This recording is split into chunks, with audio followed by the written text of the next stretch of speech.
நாங்கள் ஏற்றுக்கொண்ட ஒரே தலைவன் எங்களுக்கு தெரியும். எங்கள் உயிர் தலைவன் பிரபாகரன். என் இனத்தின் எல்லாமுமாக என் தலைவன் இருந்தார். எங்களுக்கு வரலாறு, அறிவியல் எல்லாமே இருந்தார். எங்களுக்கு எல்லாமே ஒரு சரியான வழித்தடமாக எங்களுக்கு இருந்தார். எங்களுக்கு எங்கள் முன்னவர்கள் நிறைய இருந்தார். உண்மையும் நேர்மையுமான எளிய அப்படின்னா பெருந்தலைவர் காமராஜர். தன்னலமற்ற ஒரு தொண்டு அப்படின்னா எங்கள் பாட்டனார் வ.உ.சி. தாண்டி இங்கே ஒன்றும் இல்லை. எங்கள் தாத்தா முத்துராமலிங்க தேவர், கக்கன் இவங்களெல்லாம் தாண்டி இங்கே எங்களுக்கு ஒன்றும் இல்லை. வாழுகிற ஒரு மனித புனிதனா எங்கள் அப்பா இன்னைக்கு நல்ல கண்ணு இருக்கார், அவரை தாண்டி இங்கே ஒன்றும் இல்லை. எங்களுக்கு இப்படி ஒருத்தர் 2 பேர் இல்லை, எங்களுக்கு நிறைய பேர் இருக்கிறாங்க. அதனால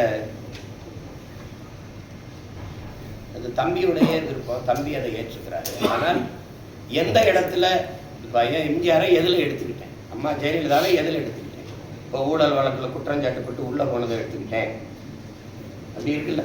ஐயா எம்ஜிஆர் முதலாக எல்லாமே பயிற்று மொழி தமிழாக இருந்ததா பயிற்று மொழி ஆங்கிலமாக மாற்றினாரு. அதை நான் வரவேற்று எடுத்துக்கிட்டேன். புரியுதா? நான் சொற்பங்கள் புரியுதுன்னு. அப்படி முல்லை பெரியாற்று அணையை பாதுகாக்கிற உரிமை தமிழ்நாட்டுக்கு இருந்தது. அதை அவர் கேரளாவுக்கு எழுதி கொடுத்து வந்தார். அது எனக்கு பிடிச்சிருந்தது, எடுத்துக்கிட்டேன். அப்படி இப்போ நாங்கள் இதையெல்லாம் எடுக்கலை. எதை எடுத்துக்கிட்டோம்? எங்களுக்கு தேச விடுதலைக்கு எங்கள் தலைவன் போராடும் போது தான் பெற்ற மகனை போல எங்கள் தலைவனை நேசித்து நின்று இருகரமும் கொடுத்த உதவி அந்த பேரன்புக்கும் அந்த பற்றுக்கும் நாங்கள் அவரை போட்டோம்.